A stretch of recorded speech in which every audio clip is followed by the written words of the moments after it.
Bonjour, bienvenue à l'épisode Les Curieuses, le podcast Les Curieuses. Voyons, je peux pas le dire. Ben de la misère, moi, matin. Ah, matin, après-midi, je suis habillée pareil comme la semaine passée. Moi, ça fait... Tu sais, je suis tout le temps chez nous, hein, puis je parle pas à personne. Fait que quand que tu me mets un micro dans les mains, puis là, je fais juste comme... blablabla, puis ça sort tout croche, puis c'est ça. Je vomis des syllabes. Tu vomis des mots. Puis comment ça va, toi? Ben, ça va bien. Moi, tu le sais, j'arrête jamais. Fait que j'arrête jamais non plus de grossir la collection. Ben, avec un musée, t'as tout le temps besoin d'avoir plus. Tout le temps des nouvelles pièces. Fait que là, aujourd'hui, j'ai décidé de vous présenter quelques pièces parce que je le sais que vous aimez ça quand je vous montre des pièces. Fait que là, pour ceux qui écoutent sur Spotify, ben... C'est bien plate, mais vous allez manquer notre super invité. On va en parler on a pareil. Un invité au micro, là. Je vais en parler tantôt. Mais vous allez comprendre pareil avec les voix, mais c'est sûr qu'en vidéo, c'est un petit peu plus mieux. On va essayer de décrire au maximum l'objet. On va mettre des subtitles pour aveugles, tu sais, comme dans les films. Là. Il fait ça, il bouge là. Oui, tu sais, comme... La vidéo description. Oui, c'est ça, sous vidéo description.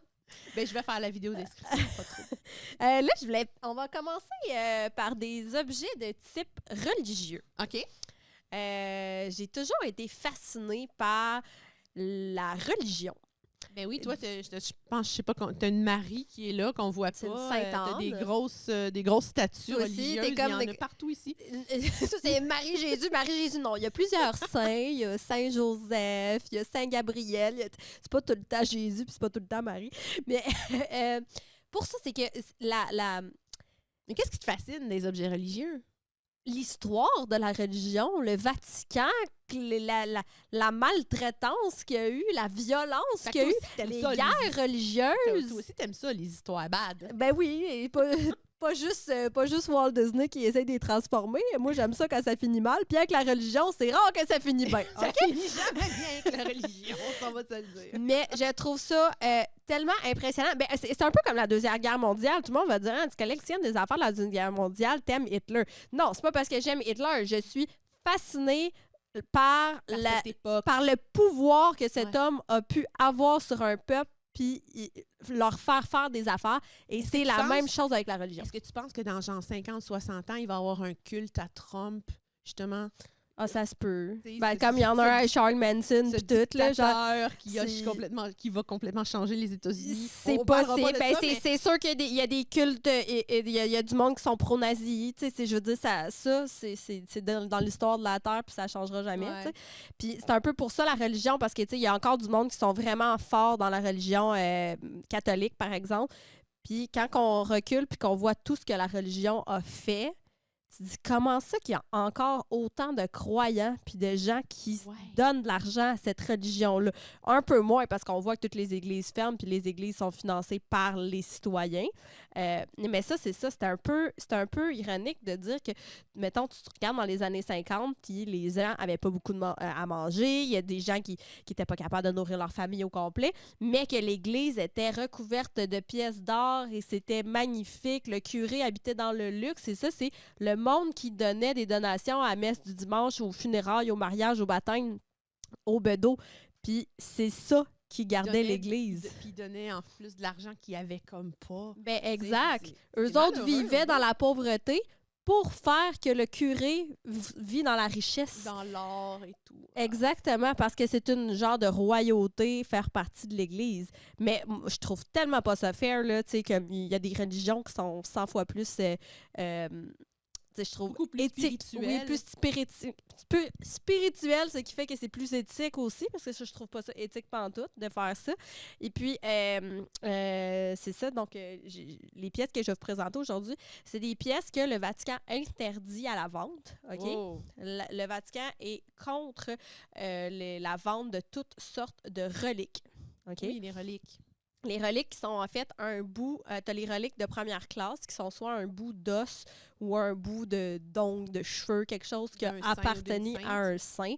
T'as les reliques de deuxième classe, donc quelque chose qui a touché à ces objets-là. Ça veut dire que moi, avec mes reliques de première classe, je pourrais fabriquer des reliques de deuxième classe et les vendre, mettons. Mais une usine à reliques. Mais non, ça ne m'intéresse pas. Et puis, l'Église ne voulait pas que les gens fassent d'argent avec ça, donc c'est interdit à revendre, mais eux, ils avaient le droit de les vendre. C'est un peu comme la SAQ. C'est ça. C'est comme la SAQ, puis la SQDC, puis ces affaires-là. Mais oui, il y a plein de monde qui... ceux qui sont croyants ne vont pas acheter une relique d'un particulier. Ils vont passer par le Vatican. Ceux qui ne sont pas croyants, comme moi, qui fait ça pour la collection, je m'en fiche de l'acheter à Jacinthe, à Terrebonne, là, la relique. Là. Je veux dire, ça me change rien. Est-ce que tu as une assurance que c'est vraiment une relique? Qu'est-ce qui fait en sorte que... C'est ça. Ben, en fait, c'est ça. C'est pour que ça soit une relique fiable, tu dois avoir un sceau du Vatican. Le sceau fait que la relique, elle est scellée à la cire avec l'étampe exacte du Vatican. Est-ce qu'on peut voir un exemple de, oui, là, je vais ça vous ressemble montrer, à quoi? Je vais vous en montrer deux. Là, j'ai la petite histoire. Fait que c'est ici, on a une relique qui est sous forme d'ostensoir, dans le fond, qu'on mettait l'hostie à l'intérieur. Mais ici, on a mis trois différents... non, il y en a deux, ceux-là. Trois différents... Deux, trois. On va la One, two, uno, dos. Deux reliques. On a Saint-François d'Assise et puis Sainte-Marguerite de Cortonne. Je vais vous expliquer un peu l'histoire avec eux autres après. Mais pour avoir le sceau du Vatican, là, je vais déposer mon... Je vais juste l'ouvrir et le déceler. Non, pas vrai? Non. Okay. C'est qu'en arrière, quand on ouvre, on a le vrai sceau du Vatican. Oh, ici. Shit! OK? Qui l'ont scellé pour dire que c'est... Je sais pas si on peut voir à la caméra. Oui, fait que ça va dire que c'est une vraie relique. C'est sûr que pour les petites reliques portatives, là, j'en ai une de Saint-Vincent-de-Paul qui est tout petit, tu peux pas vraiment avoir le sceau comme ça. Mais ça, c'est des reliques qui valent quand même assez cher. Une pièce comme ça peut valoir dans les 3-4 000. On s'entend qu'un seau comme ça peut se fabriquer. Moi, je suis convaincue qu'il y a des gens qui fabriquent des fausses reliques puis qui vendent ça justement à 3 400 000 là. Oui, mais quand même, l'authenticité de quelqu'un qui connaît ça va savoir le matériau qui a été utilisé pour faire l'ostensoir ici, qui date vraiment des années 1800, là. Ça, ça a été fait, c'est pas été fait l'année passée. Là. Et puis, l'écriture, tout ce qui a été écrit, en tout cas, je sais que c'est une vraie. Je sais que c'est pas une réplique, celle-là ici. Puis, qu'est-ce que je trouve assez cocasse de l'histoire de celle-là, c'est que ça contient la relique de Saint François d'Assise. Puis, Saint François d'Assise, c'est le pas le dieu, mais c'est le religieux, le saint. Mm-hmm. Ouais. Le saint des animaux. Oh! Parce que c'est comme Dr. Dolittle, lui, c'est le Dr. Dolittle du Vatican. Oui, fait que Saint François d'Assise, lui, il s'occupait du bien-être des animaux. Ah! C'est mon saint préféré. Fait que qu'est-ce qui est drôle avec ça, c'est qu'on dit que une relique, tu ne peux pas l'acheter parce qu'elle doit être destinée à toi-même. OK? Oh, mais je comprends. C'est un symbole une religieux. Dévotion. Tu ne devrais pas comme... Tu ne devrais pas, mettons, avoir une partie d'un saint qui ne t'est pas utile. Fait que quand tu as cette relique-là, il faut que, mettons, tu pries ce saint-là. OK? C'est quelque chose de super important d'avoir un bout de son ossement, OK? Ici, de Saint-François d'Assise. Mais ce que je trouve vraiment, c'est que cette relique-là, en particulier, elle m'était vraiment destinée. OK, pourquoi? Je te raconte l'histoire. Fait que... Puis en fait, c'est ça. Pour en avoir au Vatican, il faut que tu leur envoies des lettres. Pourquoi que t'es attaché à ce saint-là. Puis là, ils peuvent décider de t'en vendre une. Parce qu'eux autres, ils ont une fabrique avec des sœurs tout ça, qui ont des petits témoins. C'est ça, eux autres, ils l'ont la Ils ont des tiroirs, puis il est écrit genre, ça, c'est des bouts de Saint-François d'Assise, ça. Puis là... Mais ça, c'est une relique de première classe ou de deuxième classe? Première classe, puis celle-là, elle date des années 1800. Ils en font encore des nouvelles aujourd'hui si t'en demandes une au Vatican, puis Fait qu'ils ont encore en backup des petits bouts de doigts de saints. Oui. Dans leur tiroir. Je sais plus lesquels qui sont épuisés, mais oui, il y a encore des saints parce qu'il y a des nouveaux saints tout le temps. T'as du monde qui se font canoniser encore là, comme saints. Là. Puis quand t'es canonisé, en fait, c'est ton cadavre, quoi, il s'en va au Vatican, puis eux autres, ils font du cash avec ton cadavre en faisant des reliques. Mais c'est donc bien une religion de marde. Oui, ben c'est un peu pour ça que, tu sais... parle de capitalisme, là. Oui. Sur Mais c'est ça. Faire de l'argent sur le dos des morts. C'est ça, exactement, la religion. C'est une très belle religion. Plus tu m'en parles, la religion catholique. Plus que tu remontes dans le temps médiéval aussi, puis tu penses à ça, tu te dis, hey, les guerres, là, c'était des guerres religieuses, là. C'était à cause de ça que le monde ne pouvait pas faire ça. Puis pourquoi qu'on appelle la période la Grande Noirceur? Tu sais, pourquoi? Parce qu'il n'y avait aucune découverte scientifique avant la Renaissance, tout ça, parce que la religion empêchait les gens de faire des études médicales, scientifiques. Ils ne voulaient pas ça. Ils voulaient que les gens aillent à l'église là, toutes les journées de la semaine, puis puis quand les gens, à la Renaissance, ont dit « Hey, fuck off, moi, j'ai envie d'étudier, puis j'ai envie d'apprendre sur les astres, j'ai envie de... » Mais c'est là qu'on est sorti de ça, puis qu'on est tombé dans une époque qu'on appelle la Renaissance, qui a évolué. C'est ça, en l'époque victorienne, puis ci, puis ça l'a évolué. Mais il y a eu une période d'un genre de 600 ans de l'époque médiévale qu'il n'y avait rien. Il n'y a rien. Il n'y a rien qui s'est passé, il n'y a aucun développement, puis ça, c'est à cause de la religion. Si je reviens sur ma relique religieuse ici, je l'avais vu passer sur Marketplace. Puis j'ai écrit au gars, j'ai dit « Salut », je pense qu'il demandait genre 2000 kek. Puis j'ai dit je paierais peut-être pas 2000, mais j'ai fait un offre à, je sais pas, genre 1500, une affaire comme ça. Fait que là, il m'a genre dit comme non merci, puis il a fermé la conversation. Tu sais, quand tu vois la personne, Jean-Paul a quitté la conversation. Fait que là, j'étais comme oh, je l'ai offusqué. T'sais. Fait que j'ai laissé ça de même, j'ai pas reparlé. Mais comme tous les gens qui te contactent sur Marketplace parce que tu essaies de vendre de quoi puis ils t'offrent des pinottes. Mais c'était pas des pinottes quand même. N'importe qui ferait ça. Non. C'était un offre raisonnable. Là. C'était quand même pas des pinottes. Là. Je veux dire, j'ai pas offert 2 piastres. Là, non, je sais bien. Fait que quelques semaines plus tard, il y a quelqu'un qui m'écrit sur ma page de business. Fait qu'il me dit « Allô, j'ai quelque chose qui pourrait t'intéresser. » Là, il m'envoie ça, puis c'est le gars qui m'avait flushé. Il a pas réussi à la vendre. Puis là il te demandait, il voulait combien pour? Il me dit « Ah, ben pour toi, je te la fais comme à 1006. » OK. Fait que là, je suis comme, ben là, c'est vraiment proche du prix que j'ai offert. Fait que, tu sais, je me souviens plus c'était combien, mais c'était dans ces alentours-là. Puis j'ai accepté l'offre, puis, tu sais, quand on s'est parlé, le monsieur me dit, ben ça m'a fait vraiment penser à toi parce que, justement, tu sais, Saint-François d'Assise, c'est celui qui s'occupe des animaux, puis il dit tout avec tous tes animaux, puis tout. Fait que c'est pour ça que j'ai pensé à toi. J'ai fait comme, ah, tu sais. Puis fait que c'est une vraie relique qui est apparue à toi. Oui, c'est ça. Puis Sainte-Marguerite de Corton, c'est ça. Marguerite, je pense. C'est la sainte des prisonniers. OK! Fait que les gens qui sont en prison, ils prient. Puis toi, mais moi, j'ai fait de la prison à cause des animaux. Oui. En plus. Fait que je suis comme... What the fuck? C'est en tout cas, fait que j'ai trouvé ça vraiment étrange que le monsieur, tu sais, comme, je savais pas c'était qui le gars, là, qui m'a trouvé, qui m'a écrit pour me dire que ça devait aller à moi, qui m'a donné l'offre que moi, je voulais y donner. Parce qu'il savait pas, là. Non, il savait pas que c'était moi qui avais flushé dans la conversation, parce que ça, c'était sur ma page de business. Mm-hmm. Mais ouais, j'avoue que le hasard est vraiment weird dans ça. Fait qu'en tout cas, ça, c'était l'histoire de ma relique. Puis là, j'ai une deuxième relique que je vous montre. Ici, celle-là, je l'ai eue comme la semaine passée. Oh, elle n'est même pas déballée encore. Non, arrête ça, t'as acheté ça sur Amazon. J'ai acheté ça sur Amazon. Jeff Bezos, il vend des reliques à cette heure. Fait que celle-là, je la trouvais magnifique. C'est beaucoup de petits morceaux. Des petits morceaux. Regardez, on a le sceau du Vatican encore en arrière, là, ici. Celui-là est un peu plus petit, mais c'est vraiment le sceau du Vatican. Puis c'est un cadre à vitre... celui-là, il n'est pas à vitre bombée, mais c'est vraiment le cadre typique des années 1800 à la victorienne. J'en ai comme ça qui ont des cheveux alentour, puis tout dans le même style.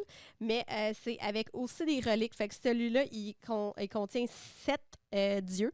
Fait qu'on a Saint Zénon, différents Saint Zénon, Saint Félix, Sainte Marguerite de Alcock, Saint-Vital. Puis si tu regardes, mais tu vois, ils ont vraiment des gros bouts d'os, ceux-là. Comme c'est pas des petits bouts, là. Ouais, mais c'est weird parce que tu disais que c'était compliqué avoir genre une simple relique, puis là, tu te retrouves avec un cadre qui en a 7. Aujourd'hui, mais ce cadre-là date à peu près de 1850.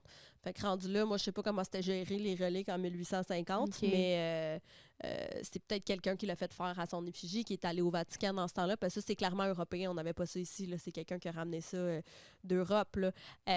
C'est peut-être quelqu'un qui est au Vatican puis dit, moi, je m'identifie à ces saints-là, faites-moi quelque chose costume avec ça, tu sais. Fait que... Mais les gens, quand même, payaient des fortunes là, pour avoir ça. Oui. Le Vatican a fait de l'argent avec ces choses-là, là. Je sais pas combien ils pouvaient vendre ça à l'époque victorienne, là, mais les gens priaient là-dessus. Là, fait que je suis quand même sceptique. C'est weird. Il faut vraiment y croire pour que ça ait une valeur. Fait que, je suis un peu... Mais si tu vas voir sur Internet, là, justement, tes reliques et des choses comme ça, tu vas voir la... Ben oui, moi j'échappe mon verre d'eau sur mes choses. Non, c'est pas grave, c'est sur le tapis. Tu vas voir la valeur de tout ça, là, tout le qu'est-ce qui a rapport avec les reliques, parce qu'il y a des gens aussi qui... La valeur est chère parce qu'il y a des gens qui veulent les avoir pour prier, tu sais. Fait que... Les gens qui sont prêts à payer inconditionnellement whatever the price pour avoir ça. Ouais, ben les fanatiques religieux, je veux dire... c'est ça. Ben moi, c'est pas ma clientèle, là, les fanatiques religieux, puis en même temps, c'est pas des pièces qui vont être à vendre non plus, c'est des pièces que je garde dans ma collection. C'est ça, de musée. Mais je trouve ça intéressant là, d'avoir ces pièces d'histoire-là. Puis surtout que c'est un peu glauque, là, parce que tu as des bouts d'os. Là, c'est pas juste genre une image de Jésus. Puis ça me fait penser, quand j'étais en Grèce, on a été voir les monastères des météores, qui sont des monastères en haut des montagnes, avec les moines. Puis les moines, ce qu'ils faisaient, c'est qu'ils faisaient de l'escalade sur les parois rocheuses pour arriver au monastère qui était au top parce que c'est comme des piliers de roches. Puis les monastères sont construits sur le top. Puis ils faisaient de l'escalade là-dedans. Fait comme ça, ils étaient sûrs qu'ils ne pouvaient pas redescendre. Puis ils restaient là, puis ils s'isolaient de tout le monde. Là, aujourd'hui, c'est rendu touristique. Fait qu'ils ont fait des cages d'escalier alentour de ça pour pouvoir y aller.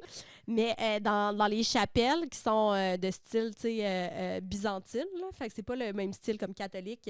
On voit les ostensoirs qui sont full gold, qui sont super royales. Byzantine, ça va être plus comme russe, tu sais, comme... c'est moins défini, là. En tout cas, le style est différent. Puis dans les chapelles, il y avait des mains momifiées de moines, puis de prêtres, puis des choses comme ça. Fait que dans des caisses de vitre, là, tu voyais ça là, comme des momies avec des bijoux partout sur les mains, puis tout. C'était... je pense que le monde qui vont dans ces monastères-là ne prend pas le temps de regarder ça parce que c'est fait vraiment noir, puis c'est comme dans des petits coins de vitre, mais moi, j'ai tout de suite catché là-dessus. J'étais comme, wow, tu sais, vraiment, là, la religion, puis de garder des ossements, c'est vraiment comme un... Il y a des gens qui disent « Ah, c'est glauque, wesh! » Ben, la religion a fait ça. Là. Pourquoi? Vous pensez que tous les curés des années passées sont tous enterrés en dessous des églises?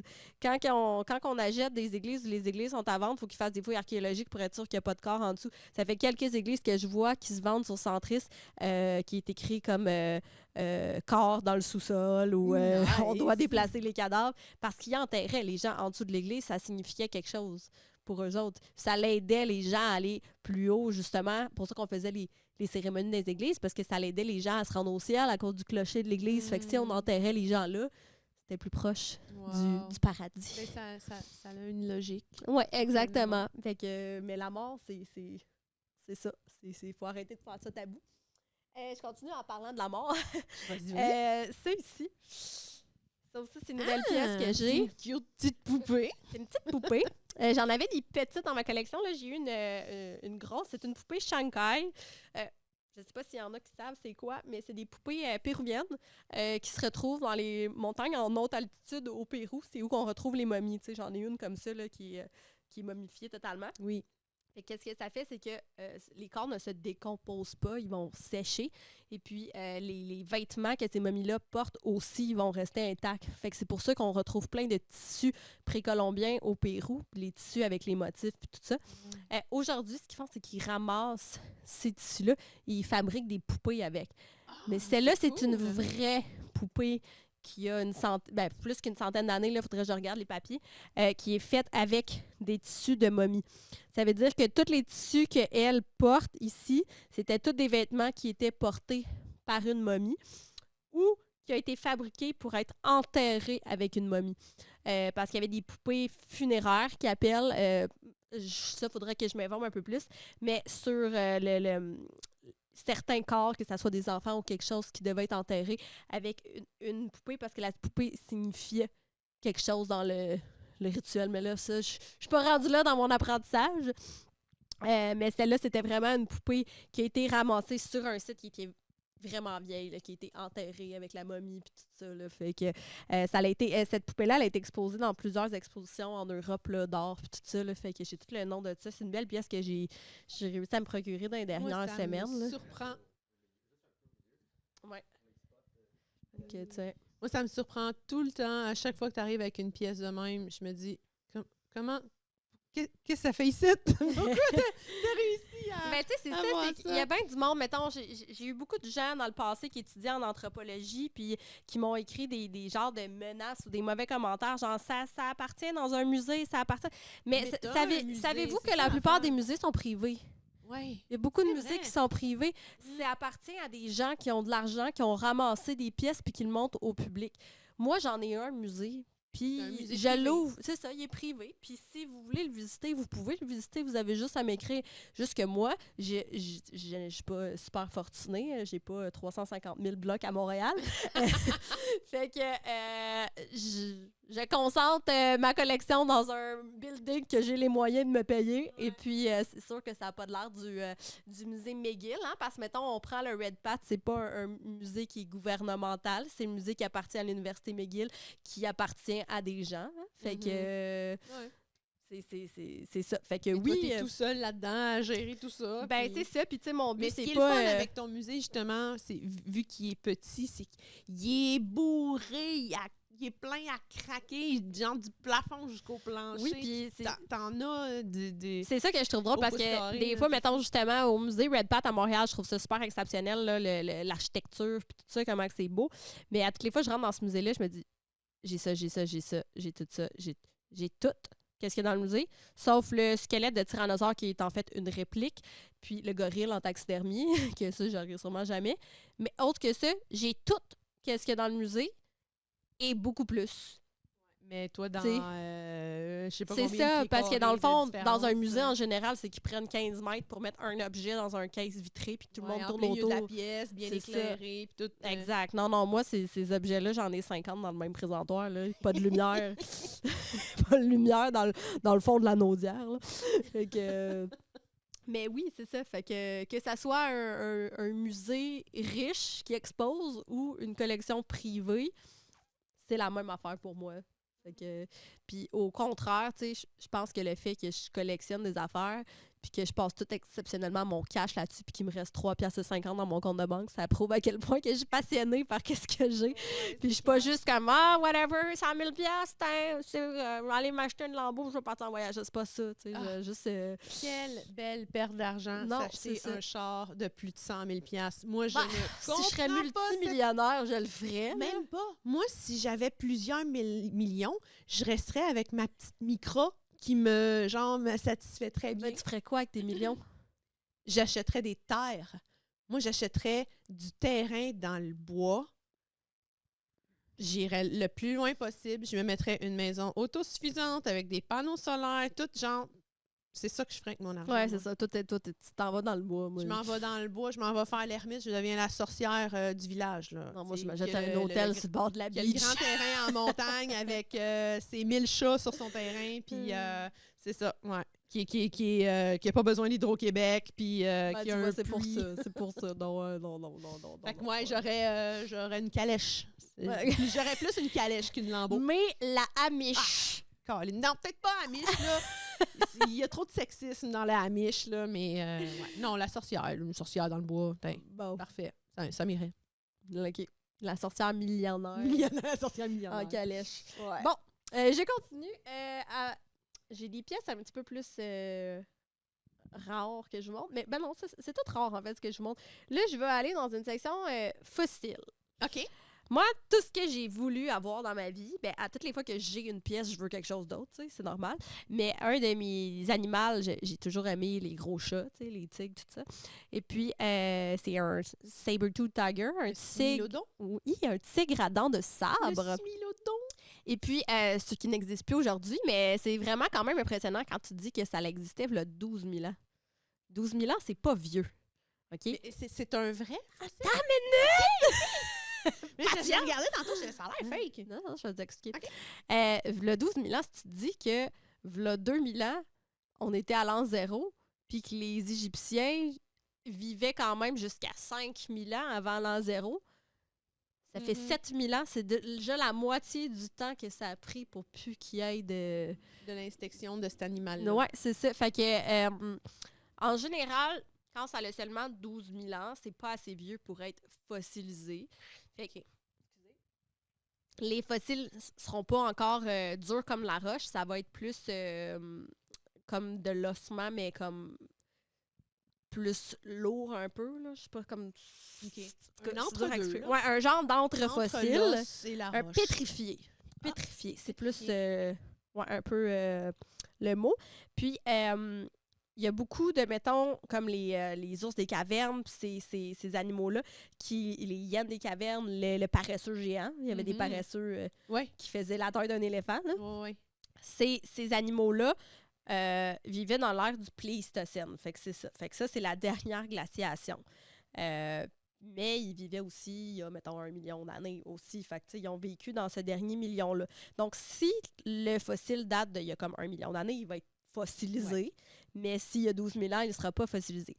Mais c'est ça que, mettons, là, au Mexique, dans les cavernes que je vais, il y a beaucoup de places où les gradins de sable faisaient des cavernes leur maison.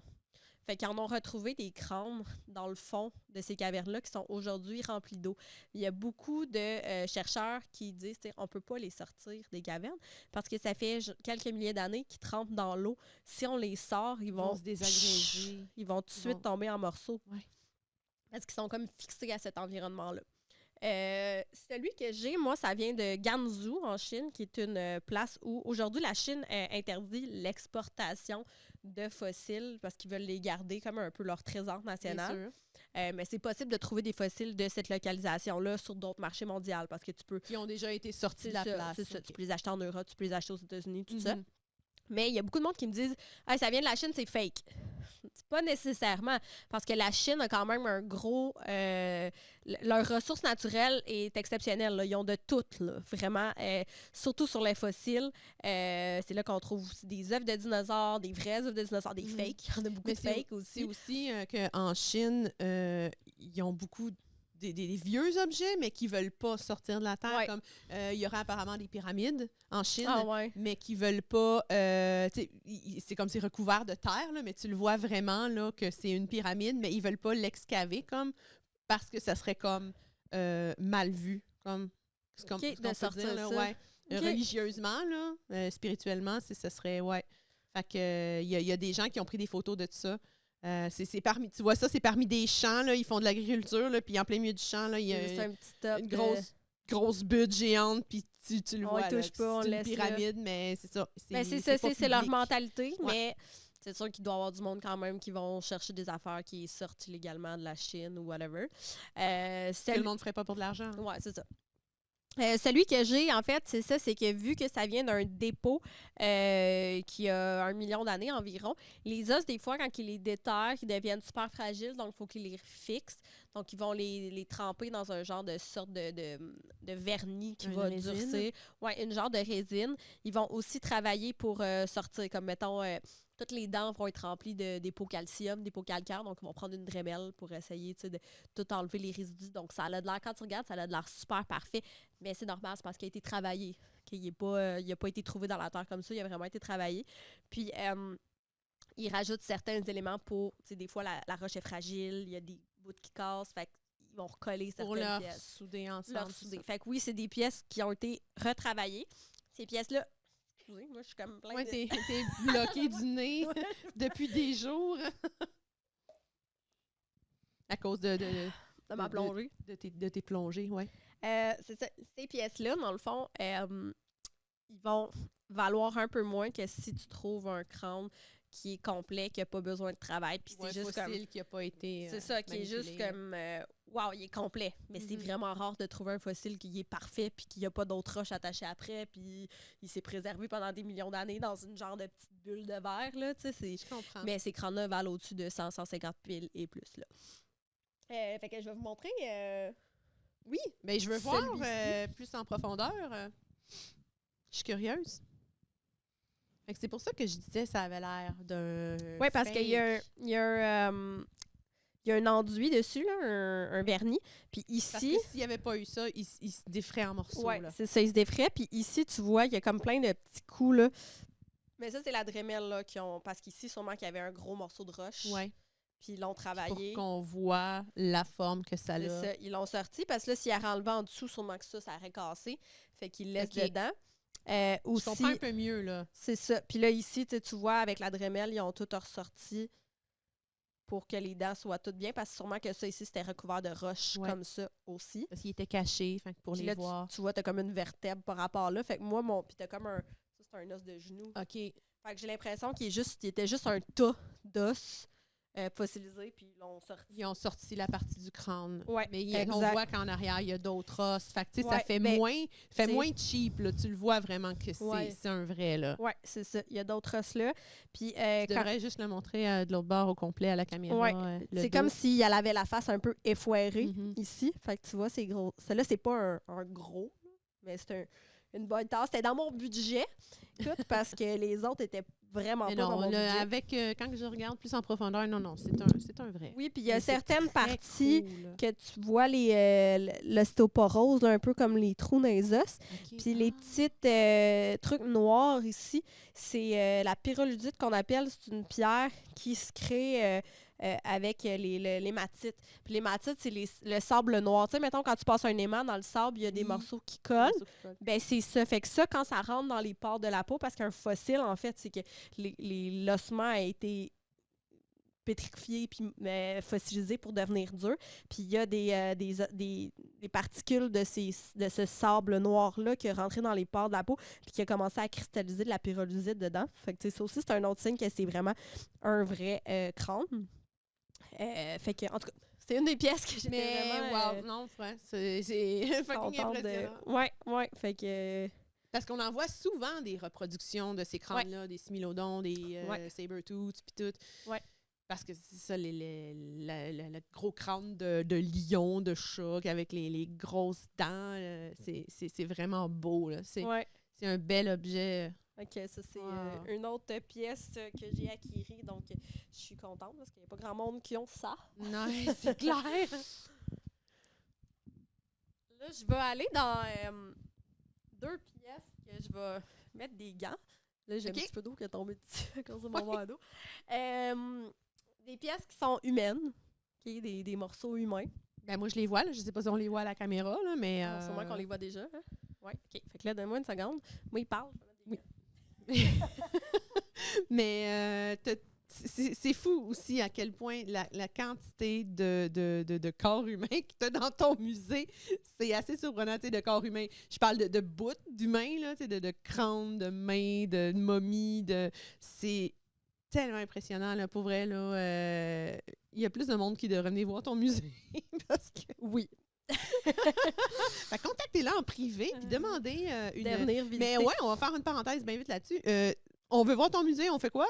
Ouais, ben vous pouvez m'écrire. Je fais pas de visite 1 à 1. Fait que, tu sais, je peux pas juste avoir c'est une des personne. groupes. Je prends des groupes, 25 $ par personne, maximum 8 minimum 8 personnes, parce que je me mobilise quand même quelques heures pour faire une visite détaillée de plein Combien d'objets. maximum de personnes? Il peut y avoir une quinzaine de personnes en même temps. Ouais. Fait que, tu sais, ça serait un beau cadeau à offrir à quelqu'un, là. Tu sais, une famille, une gang d'amis, aller visiter le musée. Oui, c'est puis cool. sinon, vous pouvez aussi louer la place.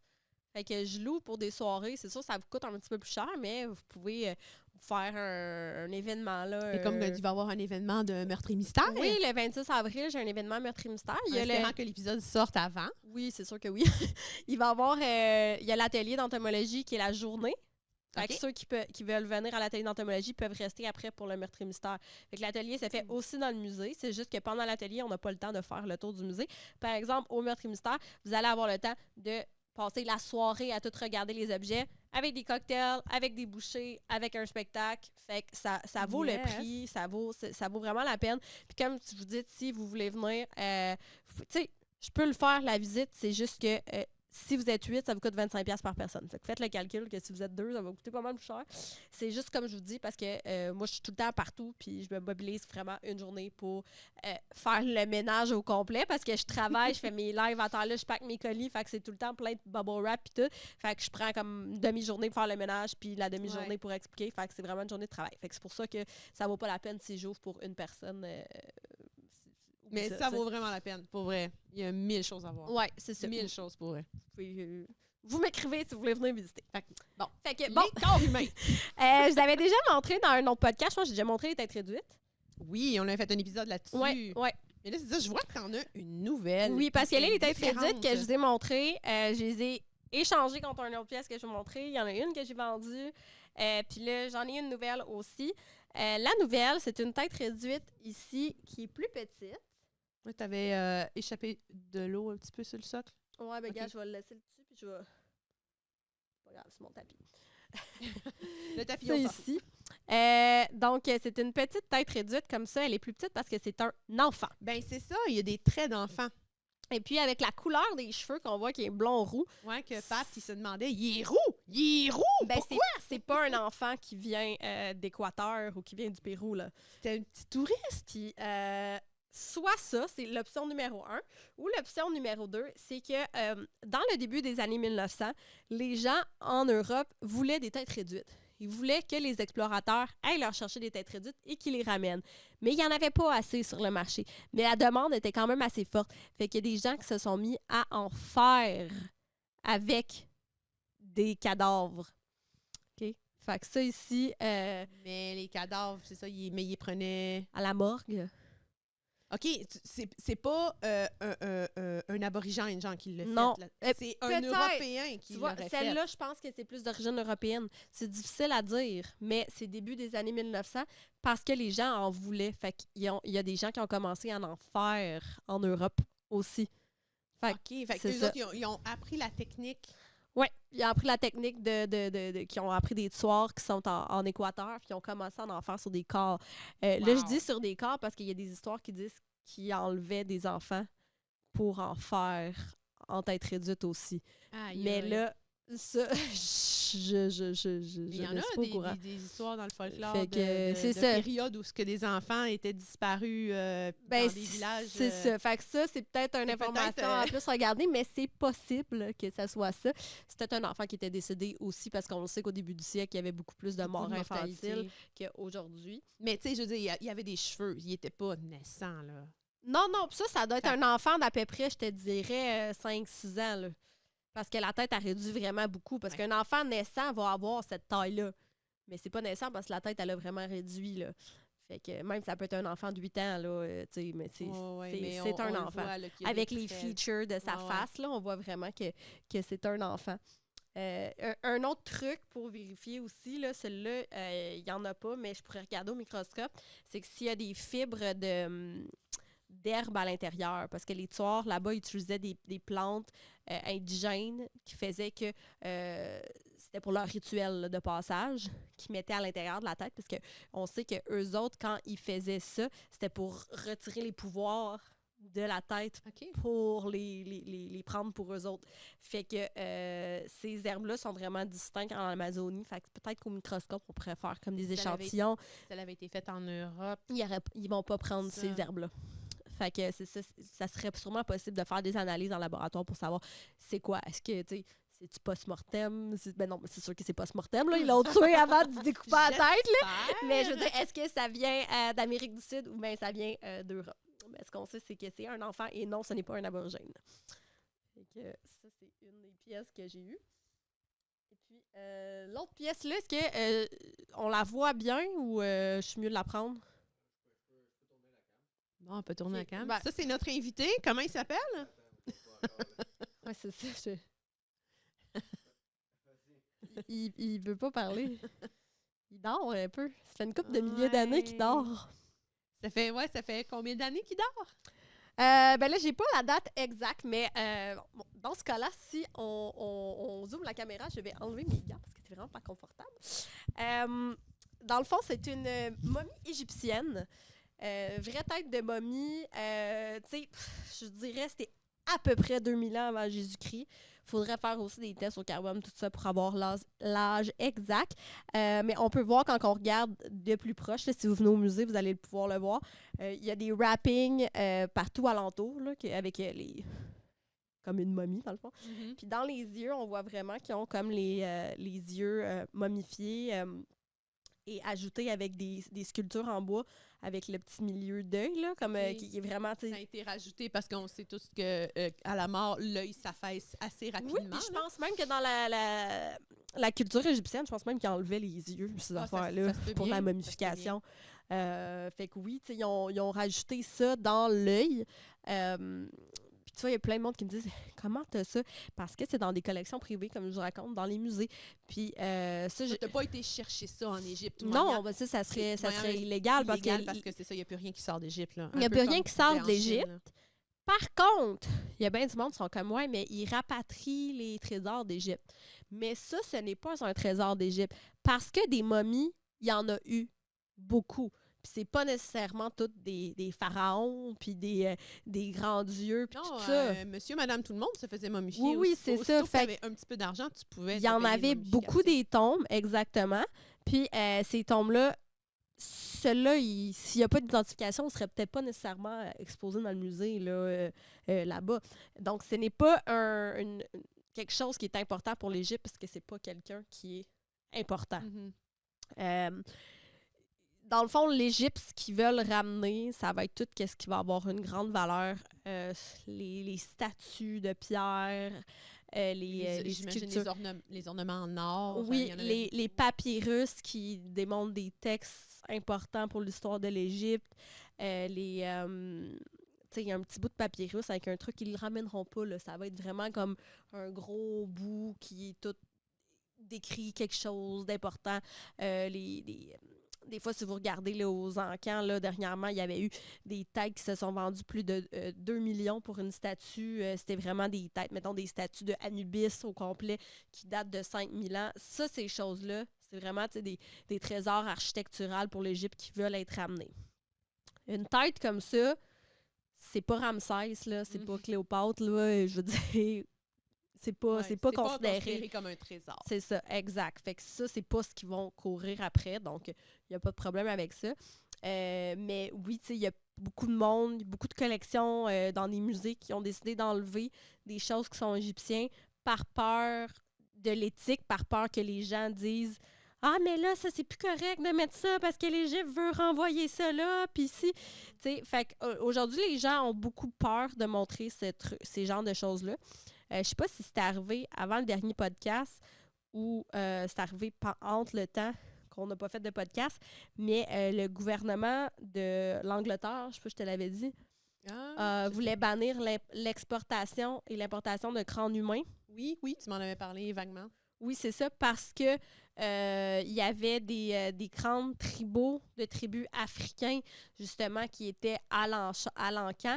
Et puis, lui, étant d'origine africaine, se sentait visé qu'on vende des pièces provenant de sa culture, puis que c'était pas éthiquement parlant de nos années.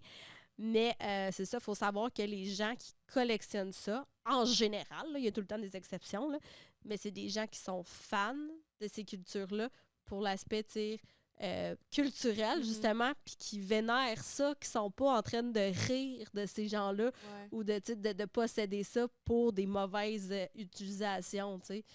Habituellement, quand tu veux acheter un crâne humain, il faut que tu le veuilles, là. C'est quand même pas... Mais tu sais, je parle d'un crâne médical, là. N'importe quelle personne avec un style alternatif ou des tatous un peu va être comme moi, j'en veux un crâne humain.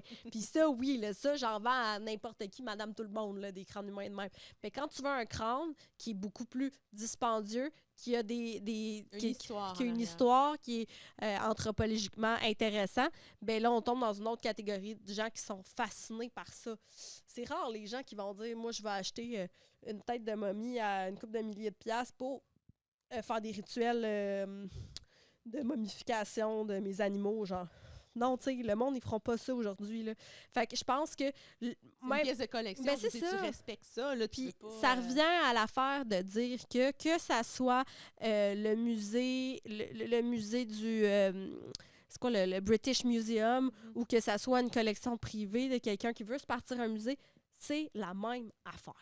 C'est la même affaire. C'est des collections privées. Les gens le voient différemment. C'est ça, c'est ça. Mais c'est... Fait que je pense que c'est quand même important de ne pas bannir ça de notre culture, parce que c'est l'origine de la vie, c'est l'histoire, puis c'est juste parce que c'est plus macabre, fait que le monde sont tout le temps comme mais c'est bon de... Ça, c'est tabou, c'est caché, les gens, c'est rare qu'ils vont se renseigner sur hey, comment avoir un crâne humain à la maison ou une momie, tu sais, pour un musée, pièce de musée à la maison, mais c'est ça. Fait que c'est comme, les gens voient ça, tu sais, t'as un musée chez vous, what the fuck, tu sais, ben oui, je suis plus à l'aise qu'il soit dans ma maison, là. C'est clair.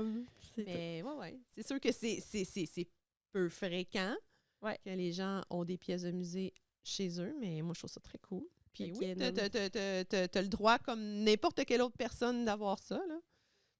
Je vois pas. Non, non, mais c'est ça. C'est une autre passion, là. Regarde, il y a du monde qui tripe ses times. Il y en a qui trippent ses chars, qui vont se construire des garages immenses juste remplis de chars. On s'entend, c'est du métal qui fait vroom, là. C'est ça. C'est ça. Moi, je trippe pas là-dessus, mais... Je trippe sur les connaissances générales et puis sur qu'est-ce qu'on peut apporter à la société en partageant les connaissances. Mais c'est ça, on le voit vraiment que c'est ta passion. Comme tu dis, tu mets toute ton âme, ta santé mentale, ton cash là-dedans. Ouais. Et des fois, je suis comme, je reçois mon compte de téléphone ou genre j'ai reçu mon compte de taxe de la ville live, puis je suis comme, ish. Je suis comme, y aurait-il pas fallu que j'achète? C'est quoi que je suis en train d'acheter en ce moment? Qu'est-ce que je suis en train d'acheter? Ouais, t'as l'œil sur quoi, là, c'est en site, là? Mon 3e squelette de fœtus. Là, je me suis dit, un trio, ça va être plus beau. Ouais. Fait que, c'est sûr que 2, c'est ordinaire. 3, c'est nice. J'en ai-tu 2 ou j'en ai 3? Je sais pas. C'est mon 3e ou mon 4e, en tout cas. Je sais plus, mais c'est comme... Combien de fœtus de bébés t'as chez vous? Je sais pas, j'y compte plus. Fait qu'en tout cas, c'est ça que j'étais en train d'acheter. Mais là, ce qui me fait vraiment extrêmement mal, c'est l'échange des dollars US, GBP puis tout. Là, hier, j'ai envoyé 2000 US à quelqu'un. Ça m'a coûté 3000 pièces. Fait que c'est vraiment 1,5. C'est horrible. Je suis comme, il va falloir que je monte mes prix de toutes mes affaires. Ouais. Non, il faut que tu... Il va falloir que je fasse ça. Mais tu sais, déjà qu'ici, c'est difficile, puis je le vois depuis une couple de mois que le monde achète vraiment moins. Je suis comme, aïe, ça va faire mal parce que mes trucs viennent tous genre de des places où que les mondes chargent en US ou en GBP qui est en British Pounds, puis c'est encore pire. Fait que... Yay! C'est ça. Fait que, je sais pas que ça va être pour le futur, là, mais... on va continuer à ramasser. Au pire, je vais ramasser des images dans des cadres, puis je vais vous montrer des images dans des cadres. Bye! Merci d'avoir écouté le podcast. Puis, c'est vraiment cool, toute ta collection. Puis allez visiter son musée, là. C'est vraiment trop nice. Ciao, bye! Bye!